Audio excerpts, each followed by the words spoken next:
Vous savez que le Seigneur veut faire de nous des hommes et des femmes de foi. Amen. Mais vraiment de foi. Amen. Pas qui croient avoir la foi et puis il ne se passe jamais rien. Mais des hommes et des femmes de la foi de Dieu, de celle qui produit les œuvres du Seigneur. Alors donc on est à l'école de Dieu. Et l'école de Dieu, c'est un peu comme l'école des hommes, enfin évidemment toute proportion gardée, c'est-à-dire qu'on passe d'une classe à l'autre, et il y a une vérité importante là, qu'il faut bien retenir dans l'école de Dieu, c'est que on pourrait sauter des classes de notre propre initiative, mais on se contenterait d'apprendre intellectuellement des choses, de plus en plus de choses, sans jamais les voir appliquées dans notre vie.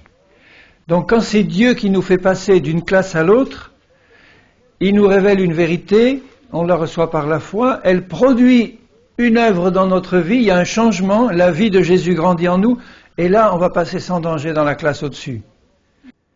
Sinon on va être bourré de connaissances bibliques, intellectuello, théologico, métaphysico, etc. Et on va être farci de connaissances, alors là oui on connaîtra peut-être la Bible mais la vie de Jésus ne sera pas là. Alors il est notre maître, il nous enseigne pas à pas, et c'est vraiment un principe du Seigneur qui est très important. Il faut passer à la classe supérieure au rythme du Seigneur, et surtout au rythme où nous avons mis en pratique par la vie du Seigneur ce qu'il nous a appris. Dans l'école des hommes, vous savez, on commence à emmagasiner beaucoup de choses. On passe par toutes les classes, on passe le bac, on va bac plus 4, plus 5, plus 10. Et puis une fois qu'on a les diplômes qu'on a reçus, on passe à la pratique. C'est pas du tout ça avec le Seigneur.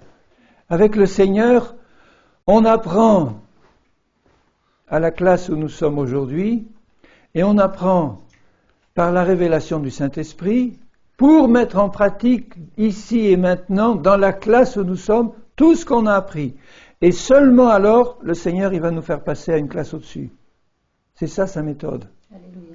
C'est important de le comprendre. Nous, on voudrait sauter les étapes et aller... Alors, ne nous imaginons pas qu'en écoutant des messages, ou même en lisant la Bible et en apprenant des choses, c'est ça qui va nous faire grandir dans le Seigneur. C'est pas ça qui va nous faire grandir dans le Seigneur. C'est la mise en pratique de ce qu'on a entendu et de ce qu'on a appris et reçu du Seigneur. C'est la mise en pratique. Je veux dire par la foi, pas de manière légaliste, pas en apprenant par cœur et puis en essayant de le mettre en pratique, c'est que la vie de Jésus a grandi en nous et on peut le mettre en pratique. Alors, essayez d'entrer par exemple dans les révélations profondes de la croix, alors qu'on n'a pas pardonné à notre ennemi intime ou à une personne proche qui nous veut du mal, c'est peine perdue. Le Seigneur nous bloquera à la classe au CM2 spirituel, il nous bloquera là tant qu'on n'a pas compris qu'il faut pardonner à nos ennemis et à nos amis. Bien sûr, ça va de soi, parce que souvent les pires sont nos amis. Enfin, je veux dire, ceux qui réagissent le plus violemment sont souvent qui étaient auparavant les plus proches de nous. Donc le Seigneur veut qu'on ait un cœur, mais un cœur libre vis-à-vis des choses les plus élémentaires de sa vie divine qui coule en nous. Ça commence par l'amour, ça finit par l'amour. Évidemment, la croix est au centre. Parce que tout ce qui peut gêner la croix, c'est notre chair qui n'est pas crucifiée. Et ça, le Seigneur veut nous apprendre cette leçon fondamentale. Alors, dans Romains 10, il a écrit ceci. Dans Romains au chapitre 10, « Si Dieu veut faire de nous des hommes et des femmes de foi, il veut nous apprendre à avoir une attitude juste vis-à-vis de sa parole. » La parole du Seigneur, Jésus a dit dans l'évangile de Jean, elle est esprit et vie. Elle n'est pas chargée de l'esprit, elle est esprit. Et c'est pourquoi nous devons faire attention de ne pas la prendre à la lettre seulement, cette lettre qui tue, mais apprendre la parole comme une révélation de l'esprit et de la vie de Jésus, de Jésus-Christ lui-même, de Dieu Père, Fils, Saint-Esprit bien sûr, mais C'est Dieu lui-même qui a mis en forme sa vie et son esprit pour l'imprimer sur ces pages. Donc le message de la parole, quand nous sommes à l'école et en classe avec Jésus, le manuel unique et le manuel de base, c'est la Bible. Et j'ai la certitude que nous continuerons à étudier la Bible en esprit et en vérité dans l'éternité, dans les cieux avec Jésus. Et il y aura toujours pour l'éternité des choses qu'il va nous révéler dans la parole. Des choses fantastiques que nous ne pourrons même pas imaginer aujourd'hui. Il nous révélera chaque facette, chaque aspect de sa parole. Et à chaque fois, ça sera un supplément de vie jusque dans l'éternité. Sans fin. Vous pouvez comprendre ça? Sans fin dans la présence de Jésus. C'est-à-dire que quand nous allons rentrer, si nous avons eu foi en Jésus et en son sang et en l'œuvre de la croix, nous avons le salut assuré. Quand nous allons rentrer dans ce paradis où nos yeux verront Jésus et nous serons avec lui pour l'éternité, il ne faut pas croire que nous aurons tout, dès l'entrée, compris et reçu. On va être encore à la classe avec Jésus, mais là, sans aucun démon, ni la chair, ni rien pour nous embêter. Et on va être constamment en train de recevoir des révélations de ce qu'il est lui, de sa parole, qui ne font qu'un. Et il va passer l'éternité à nous révéler l'infini de Dieu. Il faut l'éternité pour révéler l'infini, comprenez ça? Si Dieu était limité quelque part, un certain temps suffirait pour qu'il se révèle. Mais comme il est illimité, infini, l'amour de Dieu, quand Paul parle de l'amour de Dieu dans Romains 8, il dit ni la hauteur, ni la profondeur, ni rien, mais c'est quelque chose d'infini. Et il faut l'éternité pour que Dieu se révèle, mais alors, dans tous ses aspects merveilleux et sa parole à nous. Et on va recevoir, dans le ciel, nous recevrons la parole de Dieu et nous continuerons, si nous avons commencé à apprendre déjà sur la terre comment il faut réagir vis-à-vis de la parole, nous continuerons à le faire là-haut. C'est-à-dire que quand Jésus, la parole vivante, va se révéler là-haut et nous révéler sa parole là-haut, il va nous demander exactement ce qu'il nous demande ici, c'est-à-dire l'amour, la foi et l'espérance. Ces trois choses demeurent éternellement. Si elles demeurent, ce n'est pas simplement pour ici. Nous avons besoin de la foi, de l'amour, de l'espérance. La foi étant la certitude des choses qu'on espère, Hébreux 11, la foi c'est la certitude des choses qu'on espère. Et ces choses nous sont révélées dans l'amour du Seigneur. Quand on est rempli du Seigneur, on est rempli d'amour et de foi. Ça va ensemble. Tu ne peux pas être rempli du Seigneur et être rempli seulement d'amour et pas de foi. Il manque quelque chose à ton amour si tu n'as pas la foi. Et il manque quelque chose à ta foi si tu n'as pas l'amour. Quand il dit ces trois choses demeurent, l'amour, la foi et l'espérance, ça veut dire que pour l'éternité, nous en aurons besoin. Et comme la foi vient de ce que Dieu dit, de la parole de Christ, et que la foi est une ferme certitude des choses qu'on espère, quand on est rempli d'amour pour Jésus, il nous révèle sa parole, et nous la recevons avec amour et avec foi, avant même de voir les choses s'accomplir, et parce que nous les avons reçues avec foi, c'est-à-dire dans la certitude des choses qu'on espère, nous allons voir les choses se révéler à nous, se manifester. Dieu va continuer dans l'éternité de faire la même chose. Il va nous annoncer sa parole et il nous dit maintenant tu la reçois avec foi. Et nous la prendrons avec foi et elle va manifester par la foi que nous avons en la recevant toutes les choses qui sont contenues en elle. Et nous sommes déjà aujourd'hui à cette école. Là-haut, ça sera merveilleux parce qu'il n'y aura plus la chair, l'incrédulité, les esprits méchants et mauvais. On baignera dans l'atmosphère céleste, dans la présence de Jésus. Et tout ce processus d'apprentissage se fera dans la joie, dans la paix. Et ça sera quelque chose de continuel qui va se révéler à nous. Dieu va se révéler continuellement à nous. Et il veut le faire parce qu'il nous aime et il veut qu'on puisse admirer tout ce qu'il est dans sa perfection. Donc il commence dès maintenant. Si nous avons connu le salut de Dieu par la foi en Jésus, Jésus s'est déjà révélé à nous. Mais cette révélation n'est qu'un avant-goût de tout ce qu'il a à nous révéler. C'est merveilleux, rien que de penser à ça. J'ai le cœur qui bondit de joie en sachant que mon Dieu, qui est merveilleux, qui est infini, va passer toute ma vie terrestre, si je garde l'amour pour lui, à se révéler et à me révéler sa parole, et il va passer l'éternité à le faire là-haut avec lui. Je serai en sa présence et il va me dire, viens dans mon intimité, j'ai encore quelque chose à t'apprendre sur moi. J'ai encore quelque chose à te montrer sur ce que je suis. Et je dirai, Seigneur, j'attends, dis-moi. Il va m'annoncer une parole de vie, une parole qui sort de son cœur. Et moi, parce que je suis son enfant, je vais recevoir cette parole avec foi, avec une pleine, totale certitude qu'il est en train de me dire la vérité. Bien sûr, il est la vérité. Il n'y a plus rien qui me sépare de lui. Et cette parole reçue par la foi va me faire entrer dans une nouvelle dimension qui va me révéler. Et ainsi de suite. Jusqu'à toute la plénitude de Dieu. Où s'arrête la plénitude de Dieu, dites-moi? Il n'y a pas de fin. Alors quand tu as faim de Dieu, tu peux être sûr que tu ouvres la porte de ton cœur à quelque chose qui n'arrêtera pas. Et ça sera dans la joie que Dieu va continuer à se révéler à toi.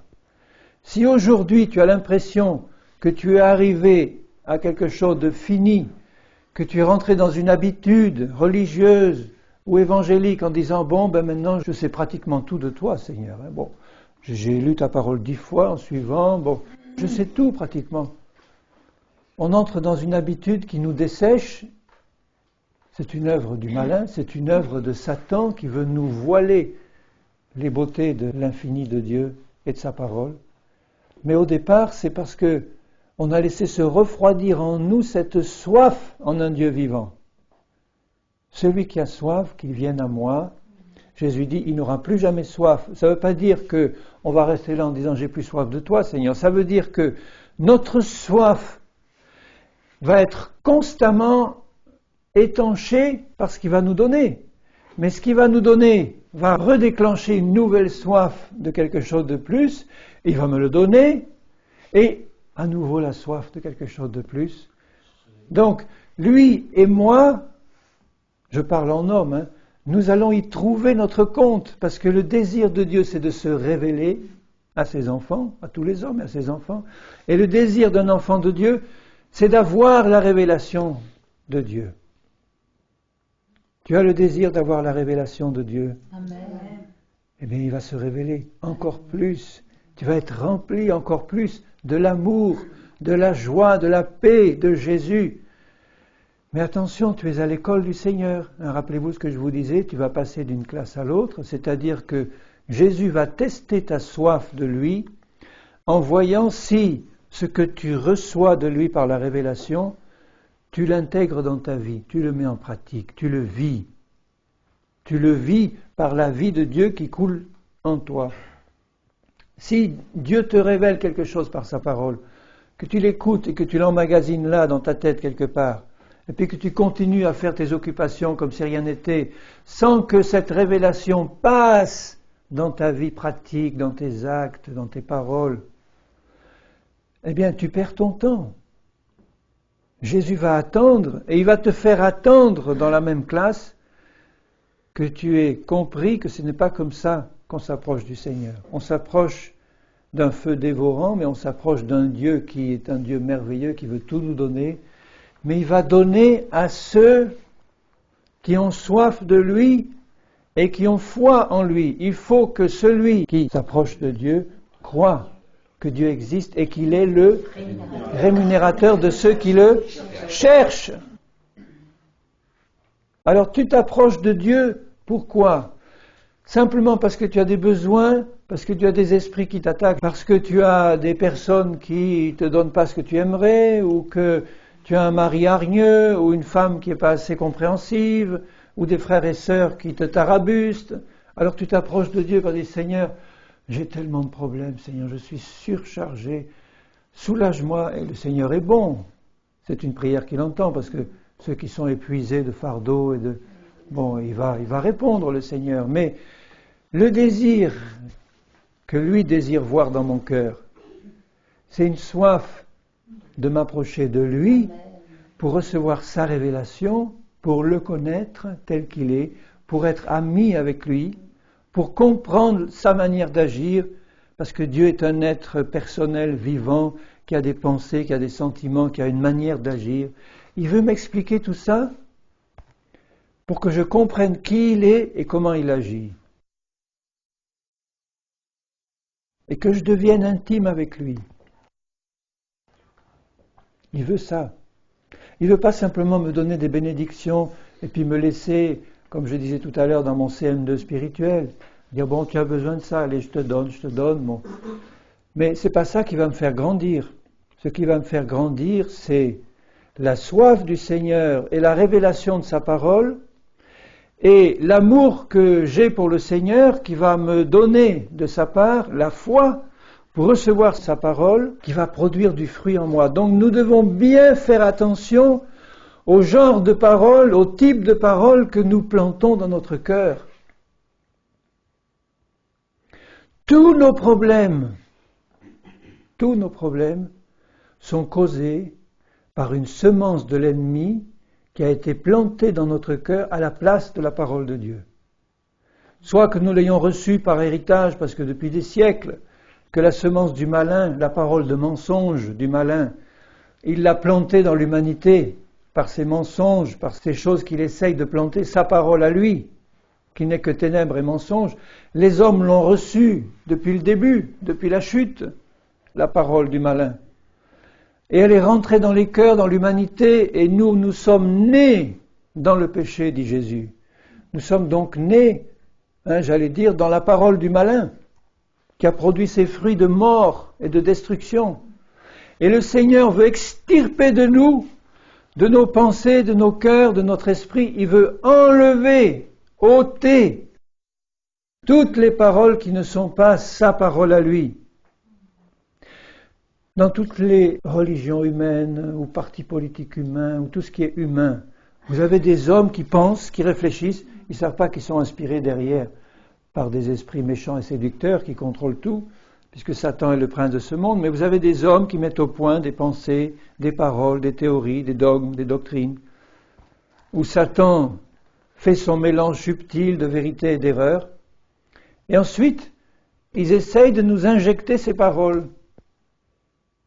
Et tous ceux qui ont été contaminés par ces paroles de l'ennemi ont des problèmes. Il faut à tout prix que le Seigneur nous révèle quel type de parole se trouve dans notre cœur. Est-ce que c'est sa parole à lui, ou est-ce que c'est une parole qui a été mélangée des paroles de Satan, des paroles des hommes, des pensées de Satan et des pensées des hommes, de la théologie humaine, des doctrines de démons? Ou est-ce que c'est sa pure parole éternelle qui ne change pas et qui est seule capable de produire la vie en nous, de nous donner l'esprit et la vie de Dieu quand elle est reçue dans la foi? Donc Dieu veille jalousement sur sa parole et il regarde dans nos cœurs pour voir si au fond de nos cœurs il n'y a pas quelque chose de notre cœur qui est attaché à une parole qui n'est pas la sienne. Et il sait que cette parole-là est en train de nous détruire. Et le Seigneur qui nous aime, puisque nous sommes à son école, c'est pour nous changer à son image, il voit comme un livre ouvert toutes les paroles qui sont dans notre cœur.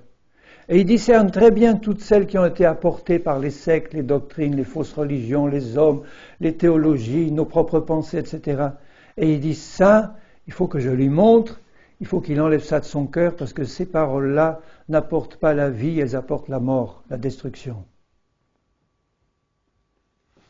Quelquefois, c'est un peu enfoui, mais le Saint-Esprit merveilleux qui habite en nous, quand nous le connaissons, quand nous connaissons Jésus, il voit tout et il s'arrange pour faire sortir les choses et les mettre à la lumière. Quand il a en face de lui un homme ou une femme qui est vraiment son enfant, qu'il aime et qui veut être éclairé, il fera toujours le nécessaire.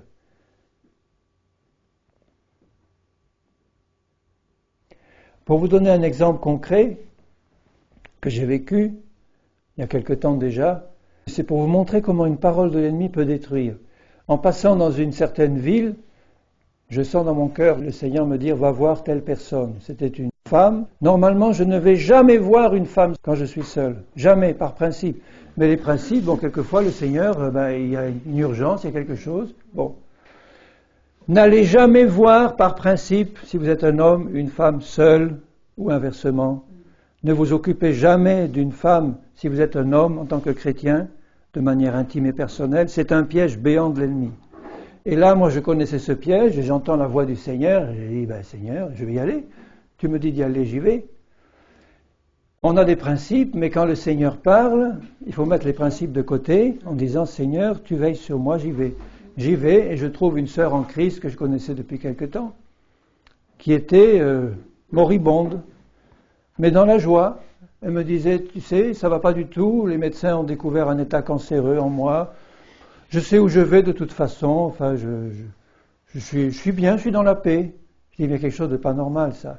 Un état cancéreux, c'est une œuvre de Satan, c'est pas la volonté de Dieu pour ses enfants. Jésus allait de lieu en lieu, faisant du bien et guérissant tous ceux qui étaient sous l'emprise du malin. Et je lui ai dit, mais c'est du malin, cet état cancéreux, là, c'est pas normal. Oui, j'ai prié, mais enfin, il se passe rien, alors bon, que la volonté de Dieu se fasse. Vous savez, cet état, ça c'est de la passivité, c'est pas quelque chose qui nous met dans la volonté du Seigneur, c'est quelque chose qui nous permet d'accepter les coups de Satan sans rien dire. Et alors je dis, il y a quelque chose qui ne va pas. Tu n'as pas 40 ans, c'est pas normal que tu sois en train de mourir d'un état cancéreux. C'est pas normal, parce que le Seigneur dit dans sa parole, il a mis la durée des jours de notre vie normalement à 70 ans, à 80 pour les plus vigoureux. Eh bien, tu peux t'appuyer sur cette parole pour demander au Seigneur de te donner la santé en Christ, pour achever son œuvre. Alors je dis, cherche, on va prier. Tu veux qu'on prie? Allez, on prie. Demande au Seigneur s'il y a quelque chose qui cause ce problème. Il dit, non, j'ai tout confessé depuis des années, tout, tu sais, mon passé, occulte et tout ce que j'ai fait, tout ça a été confessé, c'est terminé, il n'y a plus rien. Alors je dis, quand même, il faut qu'on cherche, prions encore, parce que ça ne me paraît pas normal. On prie. Et puis j'entends dans mon cœur ce mot malédiction, malédiction. Je dis malédiction. Il y a ce mot qui me vient, malédiction. Cherche, il y a quelque chose. Il y a une parole de Satan qui n'a pas été brisée et qui est en train d'agir. Mais je n'ai rien. Et puis brusquement, le Saint-Esprit a fait la lumière. Comme ça, en un instant. Elle me dit, mais voilà, ça y est, ça me revient. J'étais toute petite, j'avais à peine 5 ans. Ma mère est allée consulter une cartomancienne et elle m'avait amené simplement pour l'accompagner. Et à la fin de la consultation, la cartomancienne s'est tournée vers ma mère, elle m'a regardé, et puis elle m'a dit, Madame, je vois, c'est la vision satanique, je vois que votre petite fille ne passera pas 40 ans. Et puis, pour conjurer le mauvais sort, elle m'a imposé les mains, elle a fait des prières et tout, en plus. Et dans quelques semaines après, elle allait avoir 40 ans, et elle était en train de mourir. Je dis, ben voilà, c'est merveilleux. Le Saint-Esprit l'a montré, il faut briser cette malédiction au nom de Jésus. Parce qu'elle n'a pas été brisée. Et la volonté du Seigneur, c'est de te donner la vie. Ah oui, mais tu comprends, mon pasteur, ce genre de choses. Pour lui, je suis sauvé, il n'y a plus rien maintenant, c'est terminé, les malédictions, tout ça, c'est fini. En un sens, c'est vrai, mais il faut prendre position dans la foi. Je dis, écoute, on prend rendez-vous avec ton pasteur demain. Et on va lui demander, on va lui expliquer ça, tu vas lui expliquer ce que tu as reçu, et puis on va prier ensemble. Oui, bon, le pasteur, qui était d'ailleurs un pasteur remplaçant parce que l'autre n'était pas là, on lui a expliqué, oui, bon, prions. Enfin, je sentais que, alors, le Seigneur bénit ma sœur, une prière sincère, je ne dis pas qu'il a prié, mais bon. Et puis elle a prié aussi, et moi je sentais quelque chose qui manquait. Alors j'ai ouvert la bouche et j'ai dit, bon, eh bien maintenant, nous allons briser cette malédiction au nom du Seigneur Jésus. Parce qu'à la croix, il s'en est chargé de nos malédictions. Il y a une parole de Satan qui a été prononcée et qui est en train d'agir pour causer la mort. Cette parole était restée au fond du cœur de cette petite fille. Et ce n'est que maintenant que le Saint-Esprit la mettait à la lumière. Donc finalement, quelque part, cette parole, qu'elle le sache ou non, la petite fille avait attaché de la foi à cette parole, malgré elle. Si en entendant ça, cette femme qui a des pouvoirs dire « Je vois que votre fille ne passera pas 40 ans », ça marque une petite fille de 5 ans qui écoute ça, puis qui voit après ces trafics et ces choses. Bon, elle a vécu sa vie peut-être sans y penser, et puis maintenant, cette parole qui était là en train de germer, produire exactement l'effet que Satan voulait faire, Dieu la voyait, et Dieu disait, il n'est pas normal que ma fille, cet enfant de Dieu, dit Jésus, cette fille d'Abraham que Satan tenait liée depuis 18 ans, il ne fallait-il pas qu'elle soit délivrée le jour du sabbat? Nous sommes dans le sabbat de Dieu. Alors j'ai dit, écoute, je lui ai dit à cette sœur, je lui ai dit, écoute, maintenant, il faut que tu brises au nom de Jésus cette malédiction, que tu ailles devant le Seigneur. Bon, tu as confessé tous tes péchés, ce n'est pas une question de confession du péché. Je veux dire, mais que tu comprennes que cette parole avait entraîné une malédiction, et maintenant, au nom de Jésus, nous prenons autorité sur cette malédiction, et on la brise. Et puis elle l'a fait, et moi je l'ai fait derrière elle, pour dire Amen à sa prière. J'ai dit, au nom de Jésus, nous brisons cette malédiction faite par cette cartomancienne sur cette petite fille. La seule réaction, ça a été un hoquet. Elle a eu un hoquet comme ça, et puis elle s'est penchée en avant brutalement, je ne sais pas ce qui s'est passé, et puis elle est rentrée chez elle, et quelques semaines après ou quelques jours après, elle me téléphonait en disant, mais ça y est, les analyses ont prouvé qu'il n'y a plus rien, c'est terminé, il n'y a plus rien du tout. Qu'est-ce qui se serait passé si le Seigneur n'avait pas mis ça en lumière? Ou si elle n'avait pas cru? Si elle m'avait dit, Henri, tu m'embêtes avec tes histoires, ma théologie ne cadre pas avec ce que tu me dis. Je suis dans une église où on m'a dit qu'on était chrétien, on ne pouvait plus être soumis à ce genre d'attaque du malin, c'est fini, tout ça a été réglé. Eh bien, elle serait morte aujourd'hui. Ouais. On aurait fait une belle prière sur sa tombe en disant, Seigneur, tu l'as donnée, tu l'as reprise, alléluia. Mais c'est pas ça. C'était pas Dieu qui l'aurait reprise. C'était Satan qui aurait réussi à la détruire par sa parole de mort. Et il y a des paroles comme ça qui ont été prononcées par des parents sur les enfants. Toute leur enfance, leurs parents leur ont dit, tu es un incapable, tu ne vas pas t'en sortir, tu n'arriveras jamais à rien, tu es un cancre, tu es un idiot, dans un moment d'énervement. Et puis, ces paroles sont reçues dans des petits cœurs qui écoutent ça et qui croient. Satan en profite pour mettre sa main et pour planter une parole de destruction et de mort. Ou bien, certains sont allés voir, parce qu'avant de connaître Jésus, ils avaient des problèmes, et puis, en désespoir de cause, ils sont allés voir un guérisseur, ils sont allés voir telle personne qui avait des dons, soi-disant de Dieu, et cette personne leur a dit, « Ouh là là, je vois votre cœur, ça va pas bien du tout. Il n'y a aucun symptôme, rien, le cœur va très bien, tout. » Et puis 20 ans après, un petit pincement au cœur, cette chose-là qui commence à travailler. Et puis cette parole était restée enfouie. Une malédiction était en train d'agir maintenant dans la vie de cette personne. Il peut être chrétien engagé, chrétien rempli de l'esprit et tout, mais le Seigneur à l'école duquel nous sommes, et qui voit le fond de nos cœurs, peut-être ce n'est pas votre cas, peut-être votre cœur est entièrement libre de toutes les paroles de Satan qui ont été prononcées, mais si vous avez attaché foi à une parole de Satan qui se trouve encore dans votre cœur, je pourrais vous citer un autre cas que je connais, c'est un chrétien qui avait peur de la mort avant sa conversion, ça arrive assez souvent, la peur de la mort, et à qui une cartomancienne avait dit « Ne vous inquiétez pas, monsieur, votre santé ne va pas être terrible, mais vous vivrez au moins plus de 70 ans. Oui, au moins, 75, bon. » Et alors, comme il était assez jeune quand cette chose lui a été annoncée, il a pris cette parole comme un refuge en disant « Ah, bon, ça va, ce pouvoir surnaturel me dit que moi qui ai 20 ans, mettons, ou 25, eh bien, j'en ai encore jusqu'à 75, je suis à l'abri.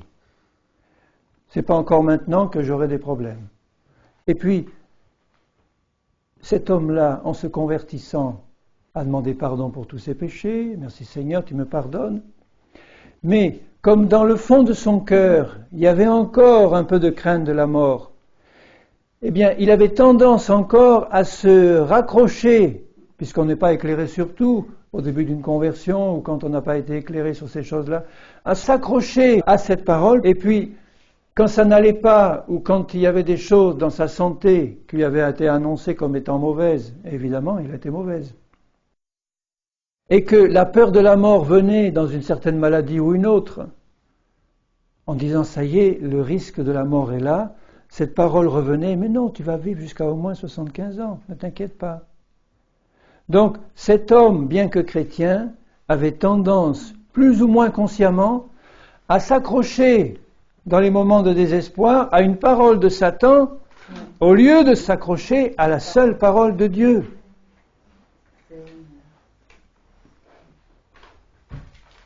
Et le résultat, c'est que, à l'âge annoncé, puisque la prophétie, entre guillemets, disait qu'à un certain âge, 10 ans, je crois, avant, ou 15 ans avant, il aurait quelque chose de spécial qui se manifesterait dans sa santé, qui serait très mauvais, mais il s'en sortirait et il vivrait le temps annoncé.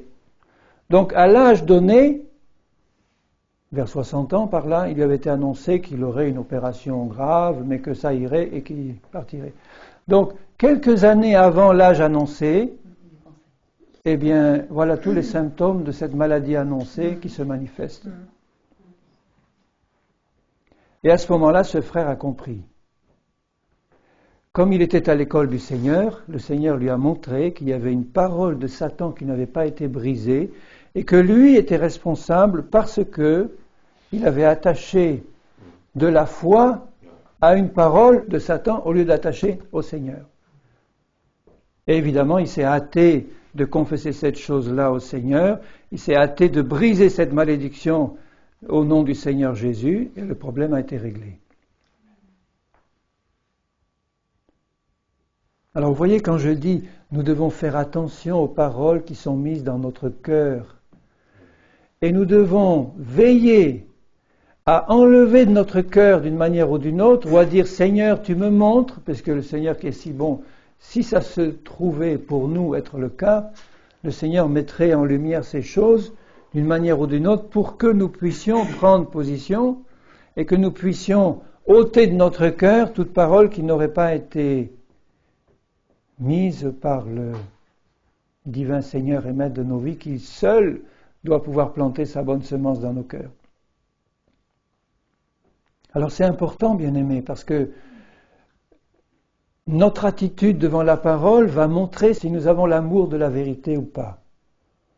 Les paroles de Satan ne sont que mensonges.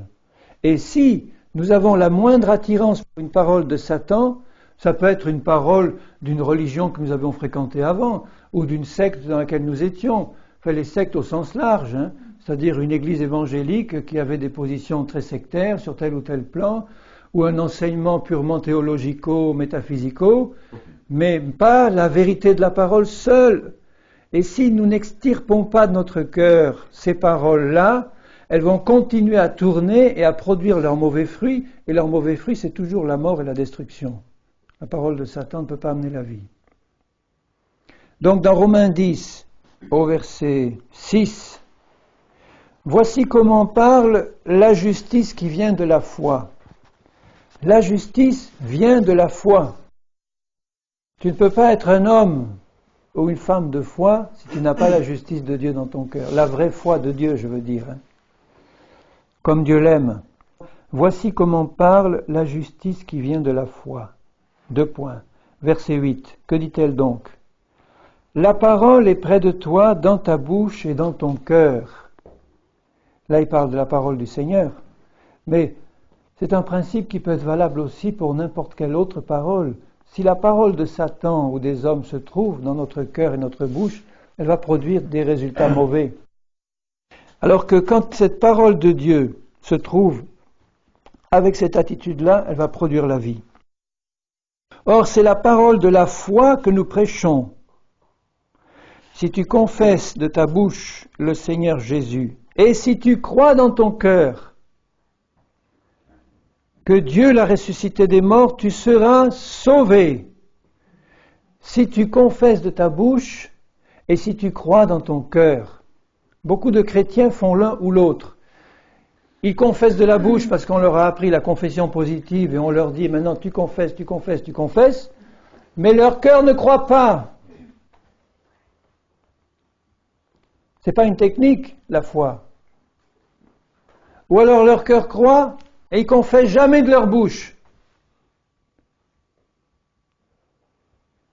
Dernièrement, j'ai eu un coup de fil presque désespéré de quelqu'un qui me disait « Est-ce que tu peux pas aller voir tel pasteur à tel endroit ? Il a des problèmes insurmontables avec sa propre fille qui est démonisée complètement. Il ne sait pas trop comment ça s'est passé, comme c'était un homme qui s'occupait d'accueillir beaucoup de gens qui avaient d'énormes problèmes. Bon, est-ce que c'est des démons qui sont passés comme ça par négligence ou par... Bon, en tout cas, peu importe, il ne savait pas, mais il avait jeûné, prié, et sa fille était démonisée, il n'arrivait pas à avoir la solution. Elle était convertie, sa fille, elle croyait au Seigneur Jésus et tout. Et il me dit, eh bien, tu sais ce qui s'est passé ?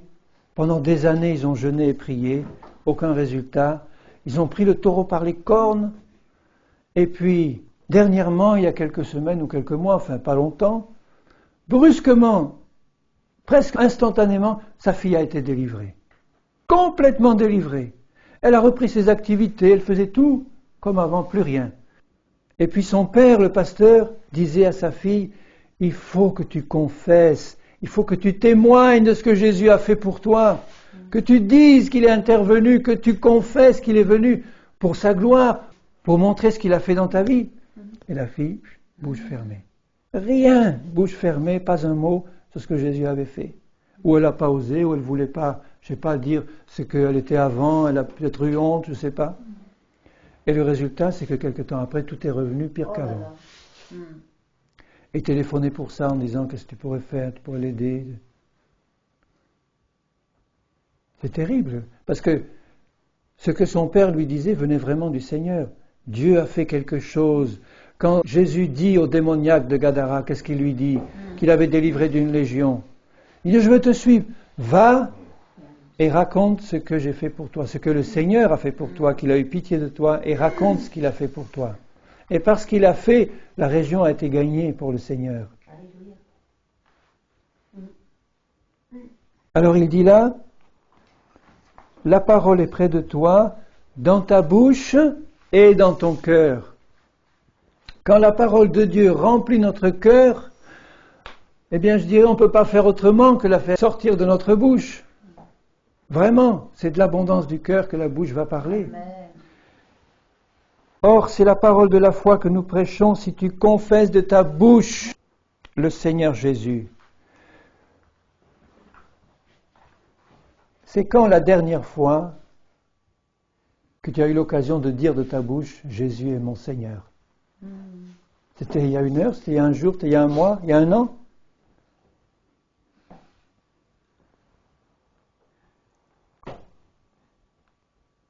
Et si tu crois dans ton cœur que Dieu l'a ressuscité des morts, tu seras sauvé. Car c'est en croyant du cœur qu'on parvient à la justice. Voyez, la parole de la justice, la parole de la foi. C'est en croyant du cœur qu'on arrive à la justice de Dieu. C'est pas en confessant de la bouche qu'on arrive à la justice.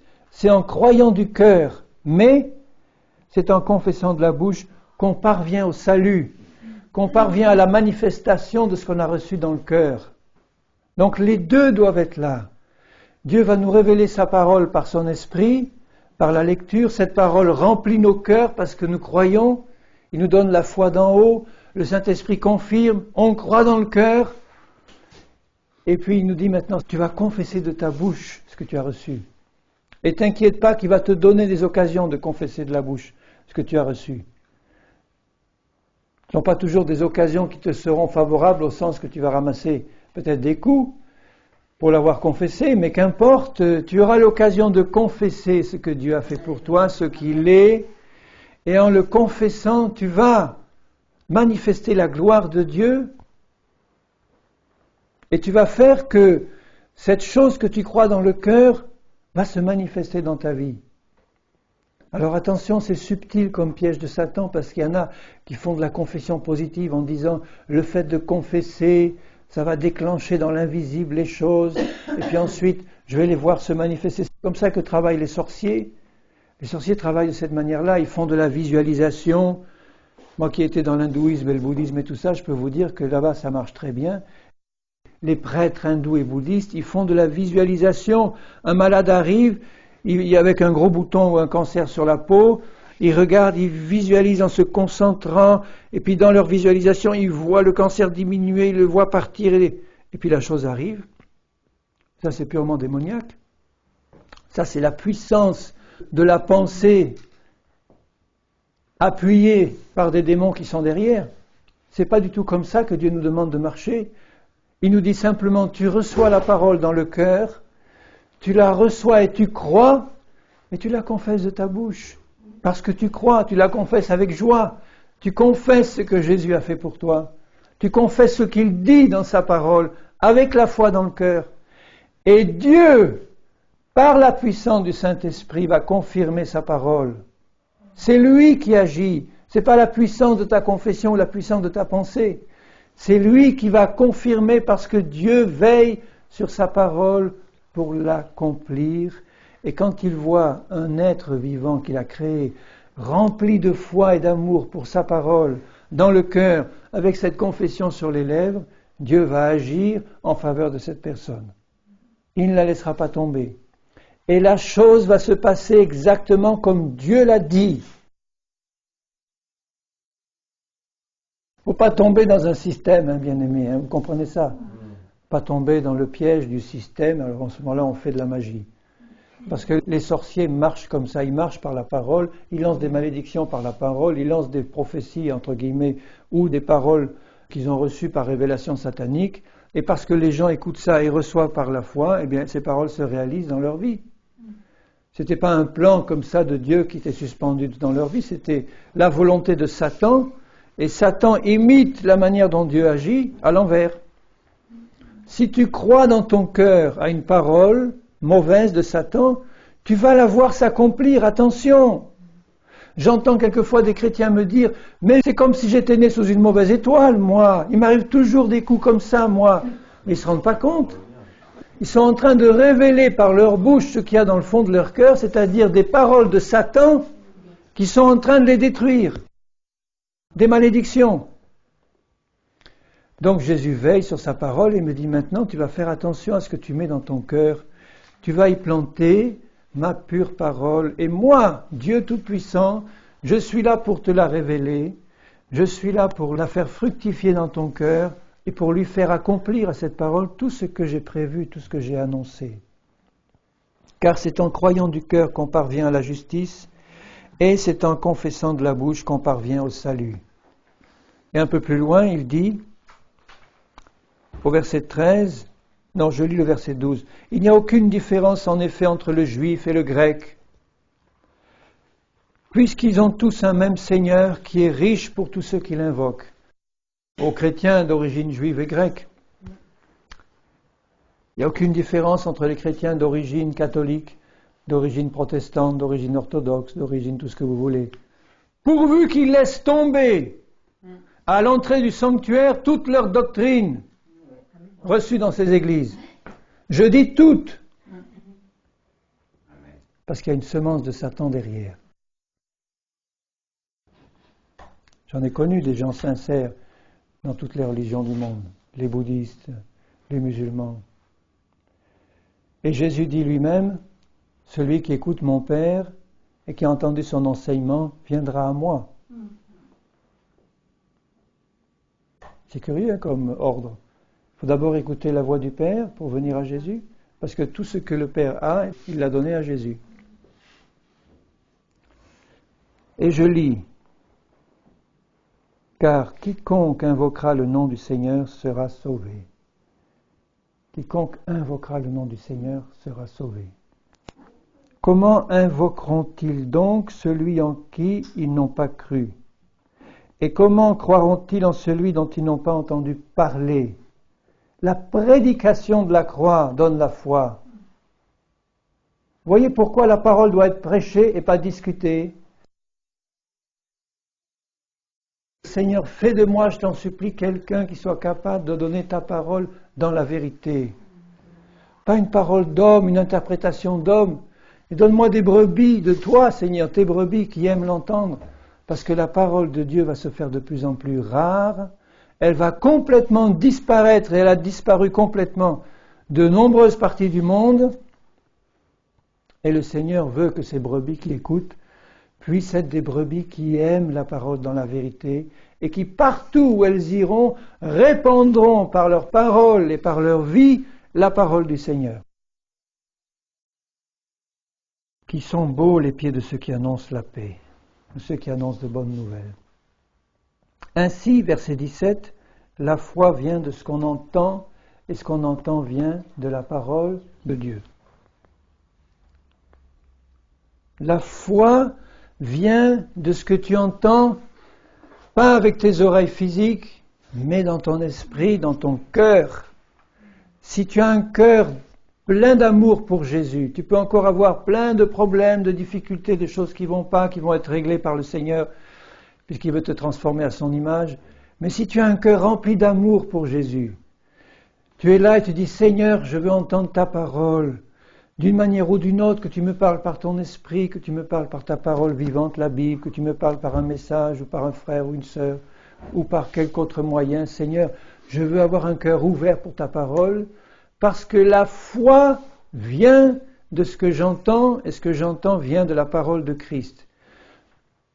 Tu dois avoir un filtre spirituel en toi, ça s'appelle le discernement, l'esprit qui est en toi t'enseigne toutes choses, si tu veux bien écouter, pas être trop pressé à écouter n'importe quoi, si tu veux bien contrôler ce que tu entends devant le Seigneur, eh bien tu as en toi le Saint-Esprit qui va t'enseigner toutes choses et qui va te révéler la parole du Seigneur dans la vérité et te donner la foi. La foi vient de ce qu'on entend vient de la parole de Dieu. La foi vient de ce qu'on entend dans le cœur. Si tu t'imbibes des paroles de Christ et de Dieu, ta foi va grandir, et l'amour avec, et l'espérance divine avec. Tu vas apprendre beaucoup de choses de la part du Seigneur, et tu vas les transmettre. Depuis combien de temps n'as-tu pas exercé le don de prophétie que Dieu t'a donné? Tu as reçu un don du Seigneur? Ah oui, mais j'ai pas eu l'occasion. Je vais plus dans une église depuis des années parce que c'est tellement moche. Là où tu es, avec ta famille, avec ceux que tu rencontres, avec les chrétiens que tu peux rencontrer, les dons que Dieu t'a donnés, ils ne s'en repentent pas et tu peux les exercer dans la foi. De parole, la parole de l'Éternel. Que tout ce qui sort de votre bouche soit une parole de Dieu, un oracle du Seigneur. La foi vient de ce qu'on entend et ce qu'on entend vient de la parole de Dieu. La foi vient de ce qu'on entend. Seigneur, ouvre mon intelligence spirituelle pour que j'entende ta parole, parce que je veux être un homme et une femme de foi, de vraie foi, pas d'ersatz de foi. Jésus veut qu'on ait non pas un substitut de la foi, mais la vraie foi, parce que la vraie parole de Dieu sera reçue dans un vrai cœur, rempli d'amour pour lui. Et ça va te coûter.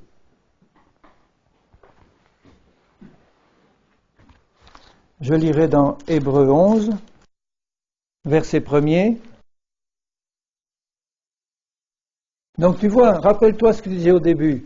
Nous sommes à l'école de Dieu. Il veut faire de toi un homme, une femme de foi. Il demande que tu aies la juste attitude vis-à-vis de sa parole. La foi, l'amour et l'espérance. La foi.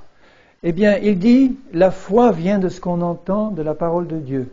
Donc veille bien à ce que tu entends et élimine toutes les paroles qui ne sont pas de Dieu.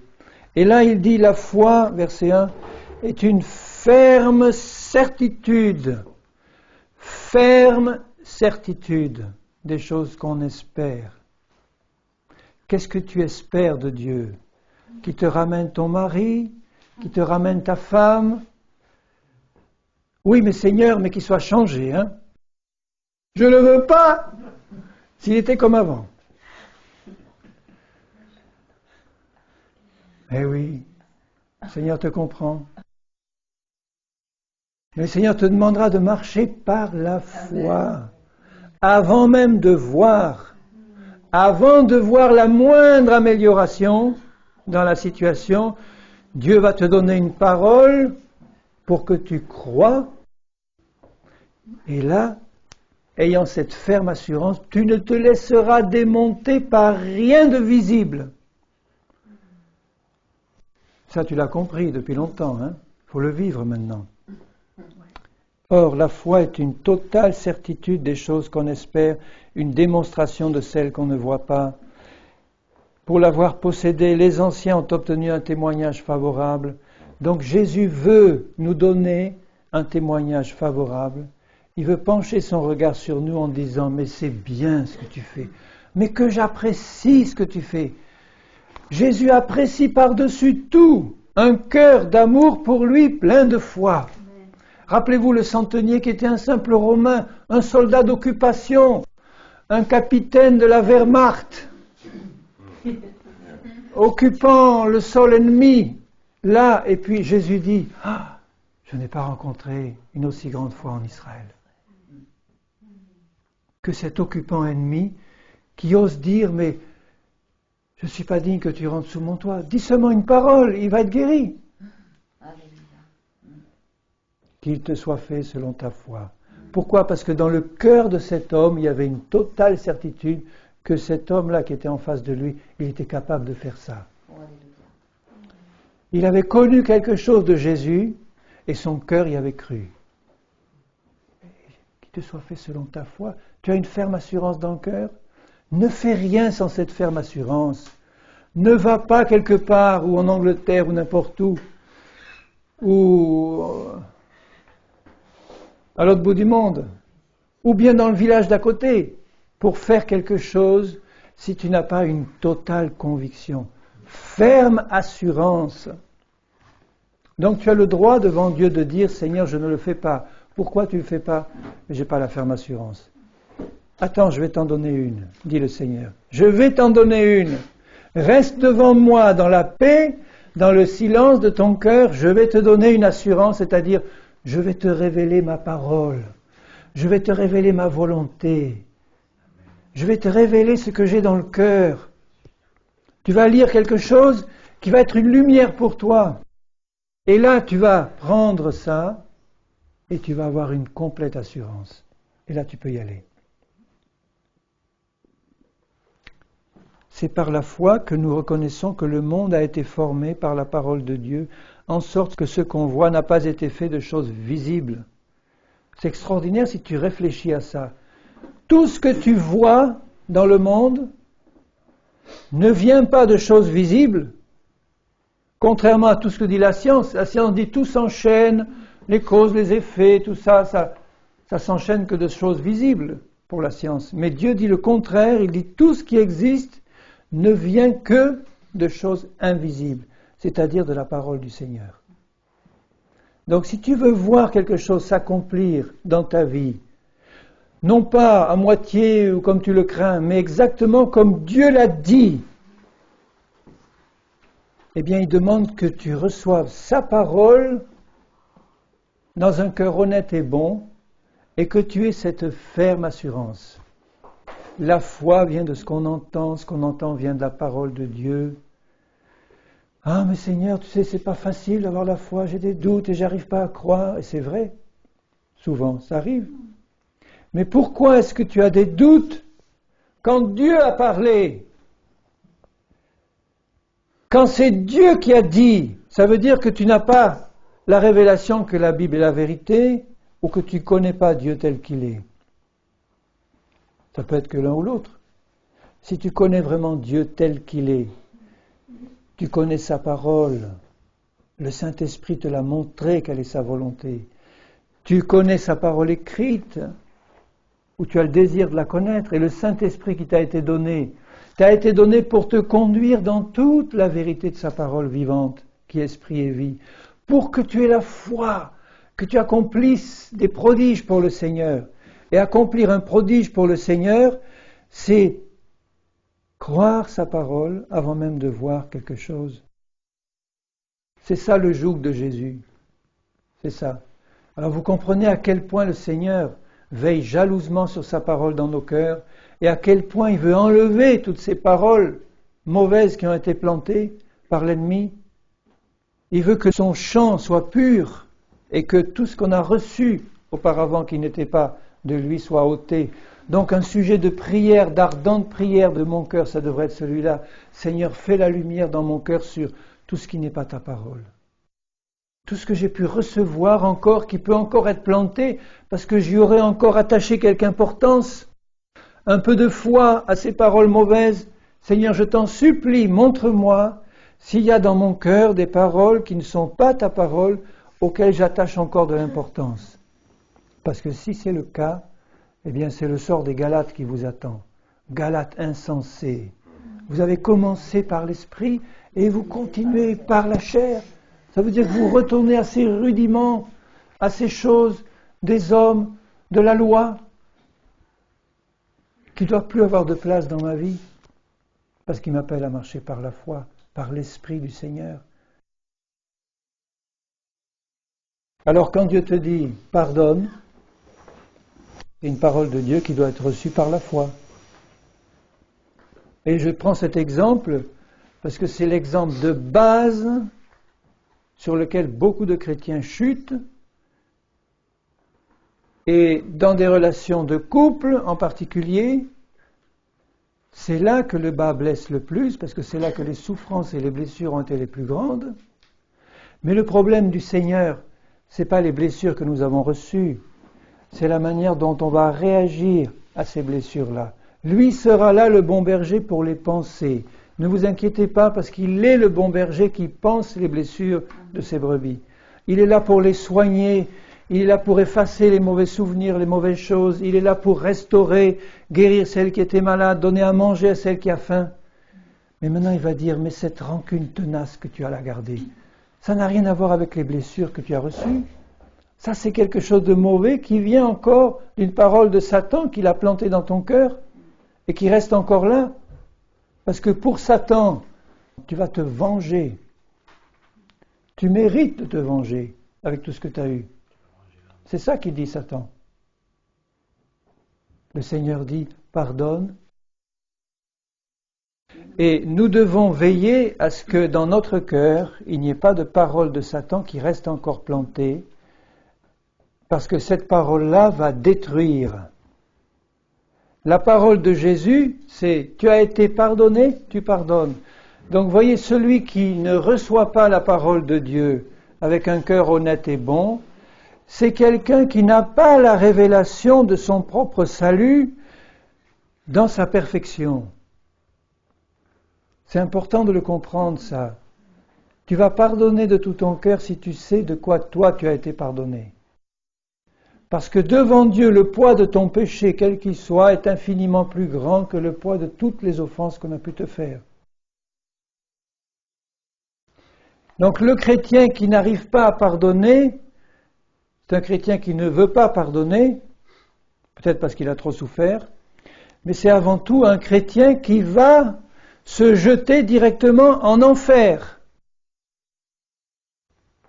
Il a beau être rempli de toutes les paroles du Seigneur, si je ne les ai pas toutes dans mon cœur, une seule parole de Satan qui va rester et que je vais rester attaché à elle, va m'entraîner à la perdition.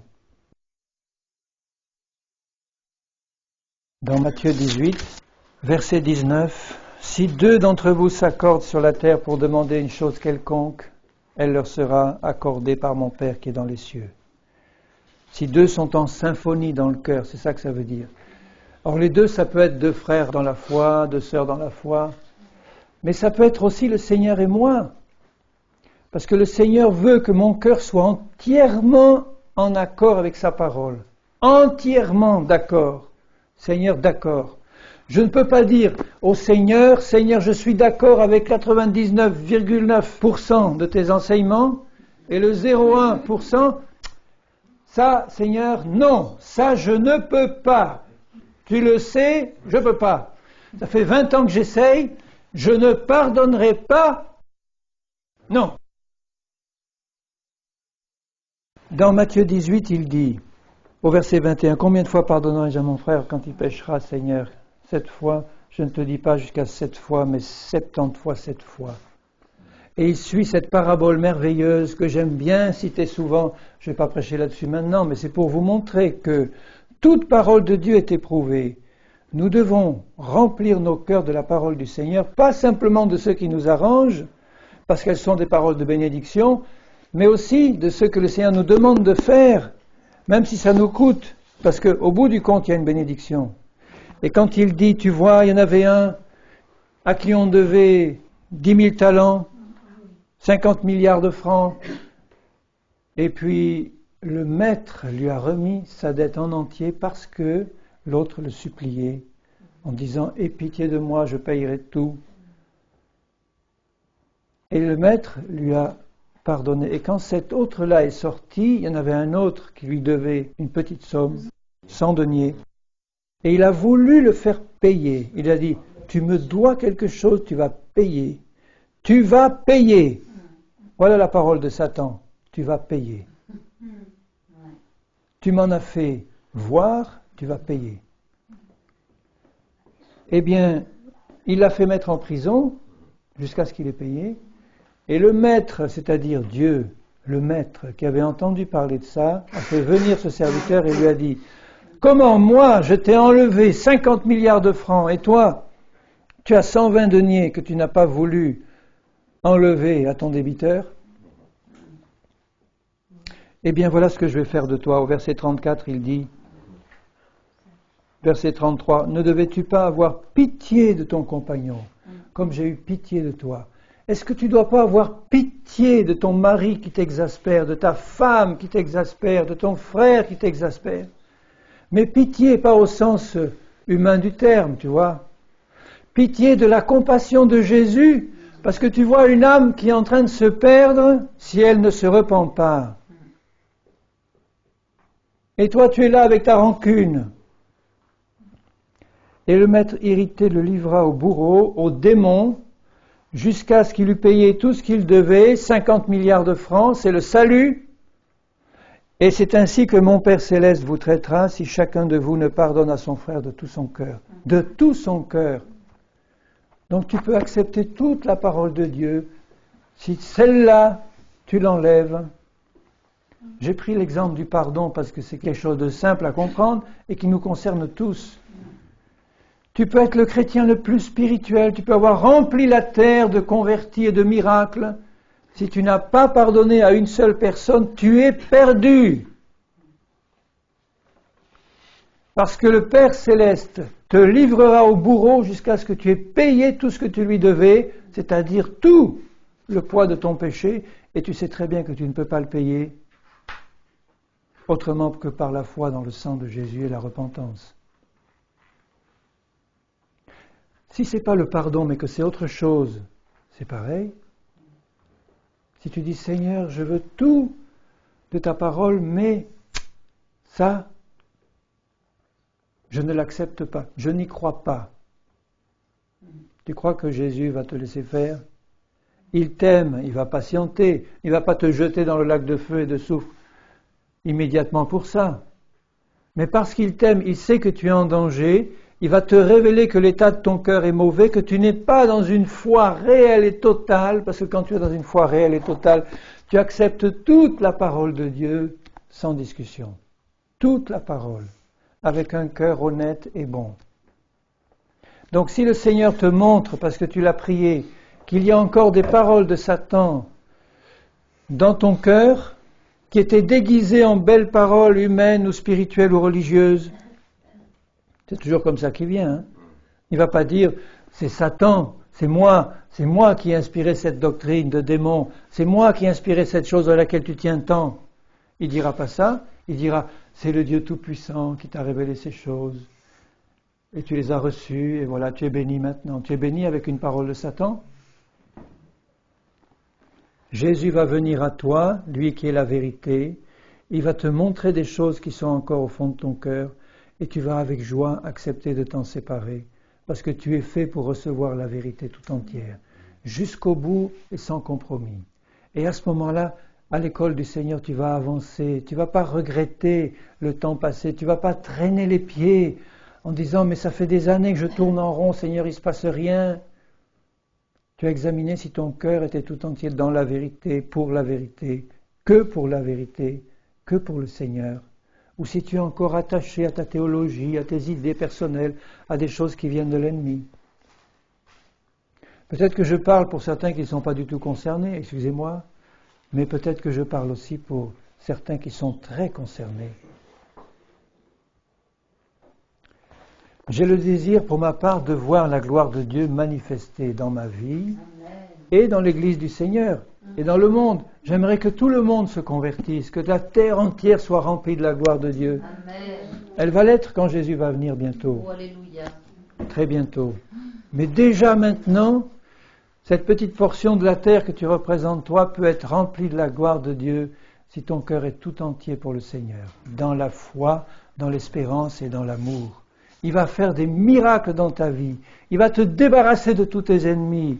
Il va te révéler la vérité. Il va te faire entrer dans ses plans parfaits. Par la foi, tu es destiné à ça. Tu le veux ? Amen. Amen. Amen.